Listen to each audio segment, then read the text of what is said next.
maybe, you know, they're ill or something. We should Skype the show to them so they can see the show. Right now. Yeah. Do what? We can put somebody on blast. No, I ain't saying put them on blast. I'm saying let's Skype the show so they can see the show from the comfort of their own home. Oh. Like they could watch an episode of Puff Puff Laugh at home. You should do that. $24.99. 24. Yeah, okay. I ain't mad at that. 24. Hold on, man. You undercutting a little bit. 24.99. Hold on. That's for me. What about everybody else? You know? And that's still undercutting me. But you want UFC prices? Yeah, I'm Ryan Seacrest up in this motherfucker. My name ring bells in Portland. That's right. Okay, on 82nd. Okay, at that Taco Bell across the street from the car dealership. But it ring bells if you go in there, you say my name, extra sauce every time, partner. Extra sauce. How long you managed that Taco Bell for? I'll take that. There was a good movie on up here earlier. Is it on? Blaze of Fire? Is that what it's called? Blaze of Glory. Anybody ever seen that movie? Blaze of Glory, Blaze of Fire. One of them was fire, one of them was ice. That's the reason I got a blaze of, you know.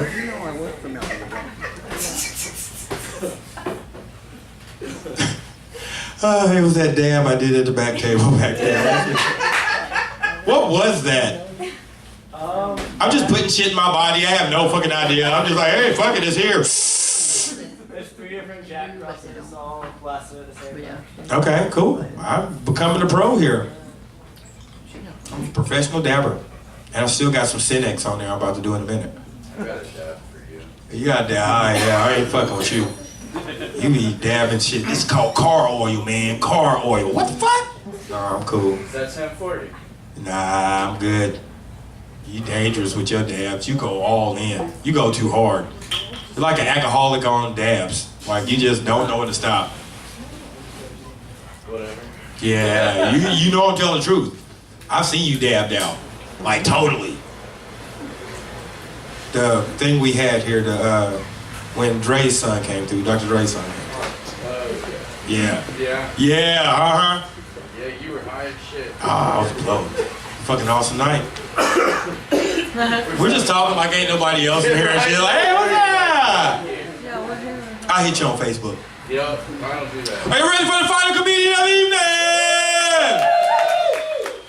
Very funny. I say this all the time, young man. And you guys are gonna love him. Please put your hands together for Mr. Dan Weber!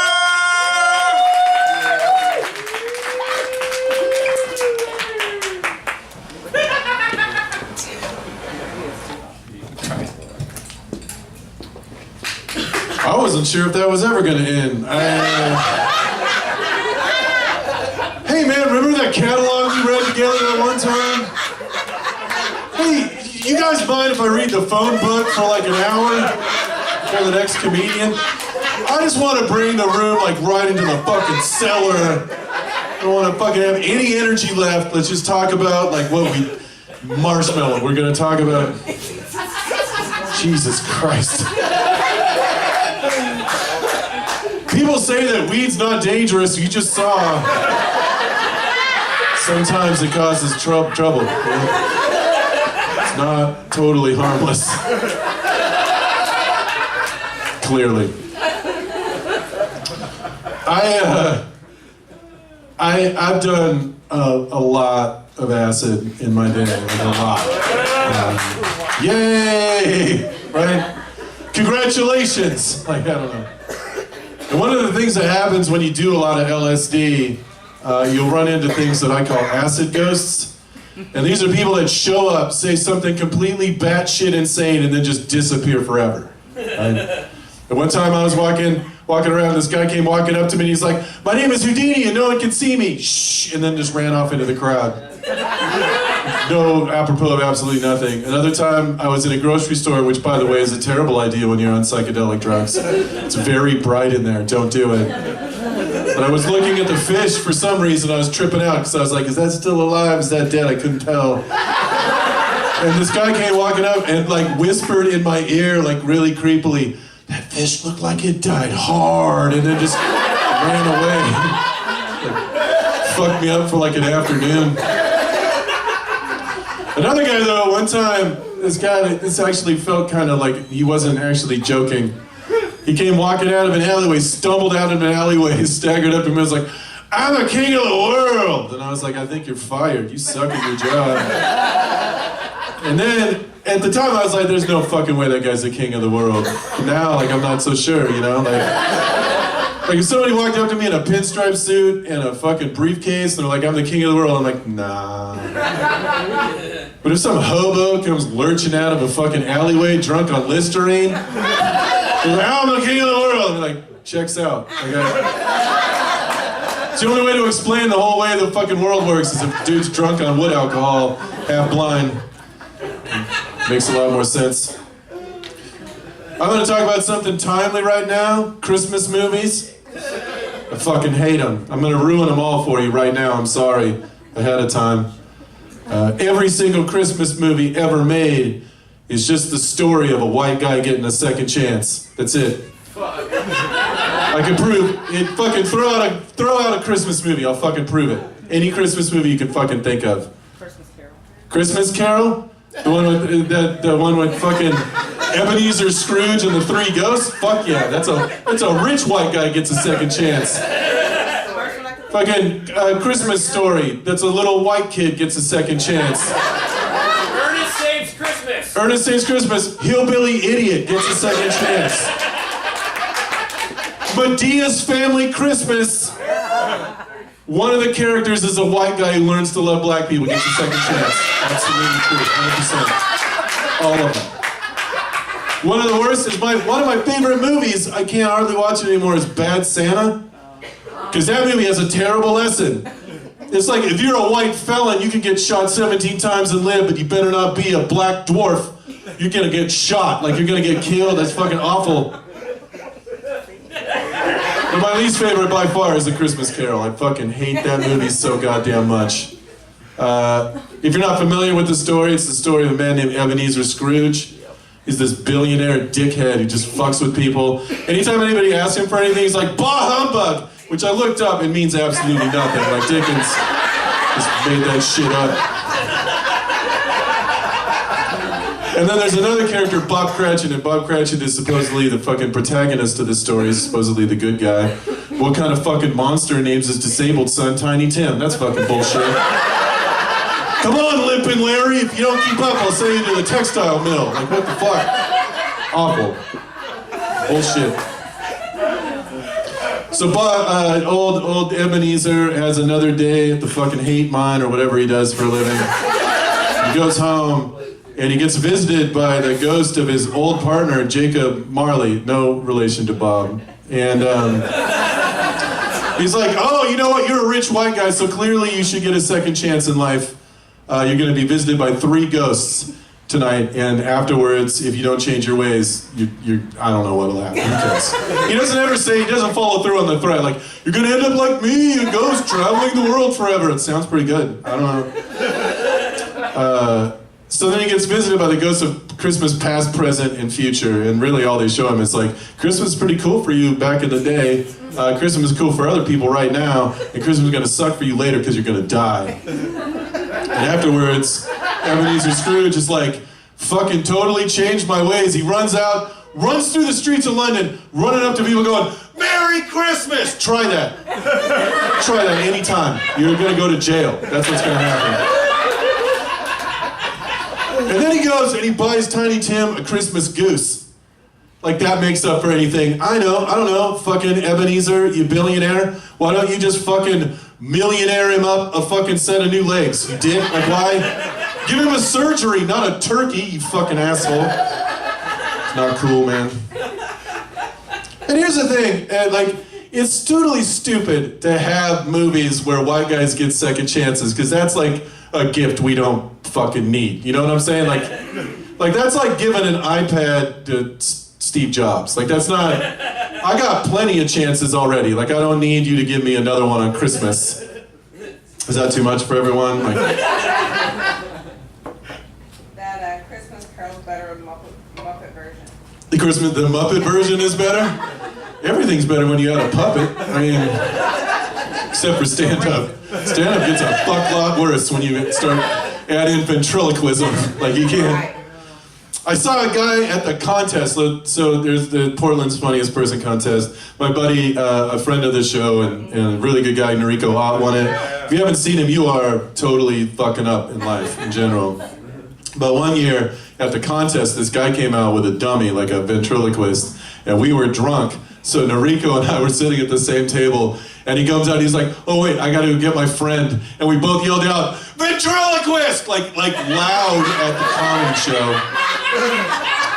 And then he came back, and he had the dummy, and all he did for like 5 fucking minutes was like, hey man, you got a nickel? No? You got a dime? No? How about a quarter? And then just begged money for his entire, like 6 minutes of the most awkward begging I've ever seen. He got up to $25. He was like, hey man, you got $25 for me and my friend? Whatever. Anyway, that's a dumb story. I grew up in Oregon. I'm not from Portland. I grew up in Tillamook, Oregon. It's the mascot for the high school is the Cheesemakers, which sounds funny, and then you just realize that's just grimly prophetic. When most people are gonna work at the cheese factory when they get done. Like you're just a fucking larval cheesemaker right now. Just get out there. It's a fucking racist place too. It's like Alabama by the sea. Like it's just an awful shithole. But I didn't fit in there very well most of my life. But I did get a girlfriend when I was in high school, and she was the daughter of the local Lutheran minister, and she said I had to come to family dinner. And when I showed up, she's like, okay, there's a couple rules, family dinner here. Like, if my father is eating, no one can talk. If he puts his fork down and speaks after he's done talking, if he doesn't pick his fork back up, the table is open for conversation. Otherwise, only he gets to talk, right? I'm like, fucking, that's weird. This is gonna be super goddamn, it was already gonna be uncomfortable. Now it's gonna be awful. And I show up, and the first thing he says, like, so we're eating, and then he puts his fork down, and the whole family just stops eating. And he's like, Dan, I just want you to know I have a cadre of guardian angels that follow me everywhere. I cannot be shot, stabbed, punched, hit by a car. I can't be hurt in any way by any kind of violence whatsoever. And then he picked up his fork and kept eating, as if he hadn't said the most batshit insane thing anyone had ever heard in their lives. And the rest of the family just was like, yep, and they just... No one else at the dinner table was like, excuse me, Dad, but that's insane. Like, what is wrong with you? And then he put his fork down again, and he was like, by the way, if I catch you making out with my daughter, I'm gonna shotgun marry you on the spot. And I was like, holy fuck. You can do that? No, you can't. But I was 17 and didn't know any better, so I thought maybe he could actually, just as a preacher, you could just run up, there's a superpower you had. You could just walk up to 2 people on the street, marry, done, and then you just walk away. You both do. Like I thought, I wasn't sure. So after dinner, we're gonna go study trig, and you know what? You know what's funnier than math? Math is the funniest thing. Trigonometry, full of jokes. The joke is you're probably gonna fail it. That's probably. Anyway, so we sit on a couch here. There's a table, wall, open doorway, couch, TV. They're gonna sit in there and watch Matlock or whatever bullshit show they're gonna watch. They're here. We're just like a foot and a half away, and a little bit of door, a little bit of wall. And I start, massaging my girlfriend's neck, because it's your first girlfriend. You just keep touching them because you're afraid they're a figment of your imagination. Like, you're like, I just want to make sure you're not going to explode into a cloud of unicorn dust. I just want to make sure you're real. So I'm massaging her neck, and then she's like, you should go lower. I'm like, all right, whatever. And I go middle of her back. And she leans over and she's like, no, down the front. And here's the thing, guys, I'm adopted. I hadn't touched a breast even when I was an infant. This will be the first tit I will ever handle in my life. And I'm a little nervous. I'm like, I don't know, man. You know, hey, what if I do this wrong, whatever? And more importantly, if her dad comes around that wall, like, I'm getting married tonight. Like, but I'm like, fuck it. Then I get to do this more, so I don't care. I shoot my hand down the front of her breast, and I went from a man that had never touched a breast before in my life to somebody who wanted to have him in my hands all the time. It was fucking fantastic. Like, it was so undersold to me, even by my high school friends. I told that joke, and this gay dude was like, it's just like holding a bag of sand. And I'm like, if by bag of sand, you mean the greatest thing in human history, then yes.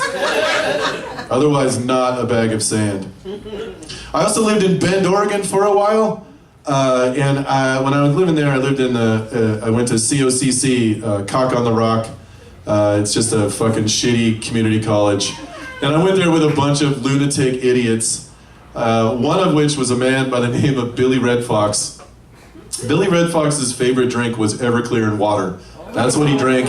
That was his favorite fucking cocktail, right?